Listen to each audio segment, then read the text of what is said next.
I still believe that. Like I said, with that super team term, you have to be very careful, I guess, if you're in the United States. But I feel like if you're in any team in the NBA, it don't have to be the NBA, it could be the college level, high school level, you should believe in yourself and have the confidence in yourself that you're playing on a super team anywhere. So I have a lot of confidence, and I am not taking that back. He's in a contract year, another year removed from catastrophic injury. He has some interesting pieces on the Knicks. I think he'll have a good year, but a super team? This version of Derrick Rose has not been that version of Derrick Rose since then. This has been, you can't even really say an average NBA point guard because that's an extremely high standard when you think about the NBA. Clearly, Derrick Rose needs to be drug tested. There is no doubt about that for making the statement that he made. We cannot refute that. But here's the thing. The more I've heard these statements, the more I actually like it. Not that I think he's accurate by any stretch of the imagination, but I'm enjoying this. Because you see, for me, success for the New York Knicks this season would be getting to Cleveland in the Eastern Conference Finals, which means we must ask ourselves, is this plausible?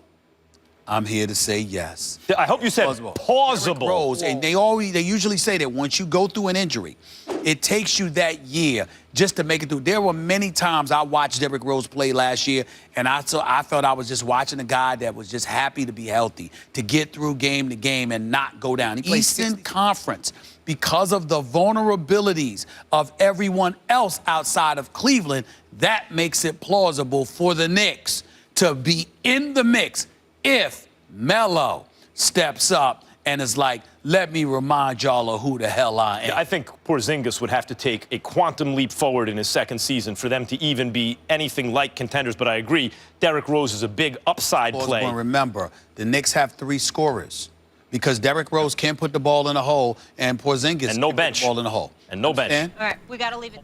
Yo, YouTube, what's crack like a jack smacker? It's Wolfman for video, and Derrick Rose back at it again with the comments. Yo, the Knicks have been very entertaining in the offseason, man. I ain't gonna lie, the Knicks have been talking the whole offseason. We got news all over the place. I can't even believe I can make videos like this almost every week, every day. Something's going on with the New York Knicks.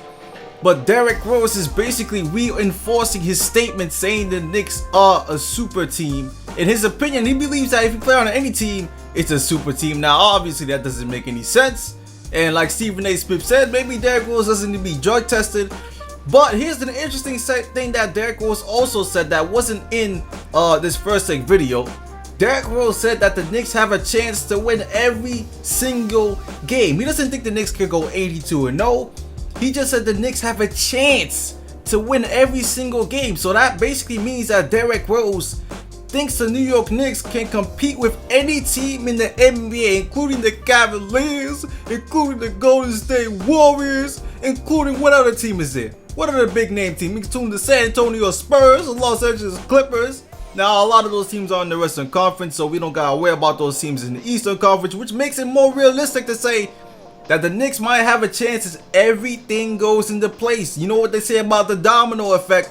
Once one domino falls, if the other dominoes can fall, then you got something going. You got something rolling.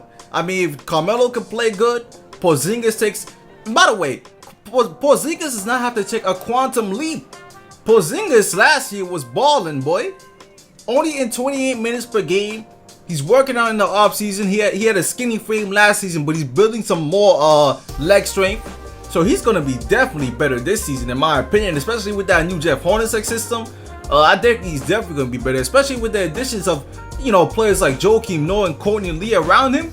Hell yeah, he's going to be playing better. I don't think he has to be, you know, take a giant step like that big, but he's definitely going to improve. And Derrick Rose, remember, after the All-Star break, this dude was averaging 19 points per game, shooting over 50%. So if he could continue that this season, I think the Knicks have something good, man. I mean, he has to be a top 15, just being on the brink of a top 10 point guard, because this Derrick Rose isn't the MVP Derrick Rose. People forget the MVP Derrick Rose was a crazy player, bro. This dude, the MVP Derrick Rose was athletic as Russell Westbrook, bro. I mean, those guys were going crazy at that time. but it's definitely realistic that the Knicks have a chance to win every single game, compete with any team, especially in the Eastern Conference, man. I mean, in the Eastern Conference, bro, I don't know how many times I gotta tell you about these teams in the Eastern Conference, but if the Knicks could get this shit going, you know, and Melo definitely has to finally will his team to the playoffs, man. Cause I'm tired of seeing Melo sit out the playoffs and not being able to carry a team to the playoffs. And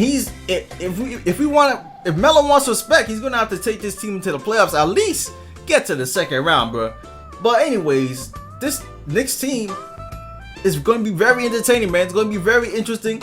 And as far as Max Kellerman saying that the Knicks have no bench, I mean, Brandon Jennings, though. Brandon Jennings, two seasons back, he averaged about 15 points per game. People sleep on Brandon Jennings, man. I mean, that's a 1 year, $5 million contract. He's playing on a contract. See, like Derrick Rose is playing for a contract. Brandon Jennings is playing for a contract. You got to remember this, too. So they're going to be forced to play good. I mean, they have no choice but to try to play good. Not only that, Lance Thomas was a nice, re-signing in the offseason. He shot 40% from 3 last season, 45% from the field last season. Good free throw shooter. Lance Thomas is definitely good. And don't forget about Mendauskas Kuzminskas. People don't know who Mendauskas Kuzminskas is. But let me tell you something, man. I think Kuzminskas is going to be a really slept-on player and a player you need to watch for coming off that Knicks bench. I mean, when you see him play, you're going to be like, oh my God, Waffle. Waffle was right. Waffle was right. I'm telling you, man, this might be one of my favorite players off the Knicks bench. Mendauskas Kuzminskas going to be good. And we got Marshall Plumlee. We got really Herman Gomez. It's going to be interesting, man. It's just going to be interesting. Let me know in the comment section, man. Derrick Rose speaking again. Maybe he should stop talking. Maybe it's time. But it's good to see confidence, man. It's good to see he believes that he's going to get back into shape. Like you said, after all those injuries, he got that season out of him. 66 games gone. He dunked a couple times last season. Now we're going to see what this real Derrick Rose can do. So anyways, I'm out for now. Leave a mic for more Knicks talk. And peace.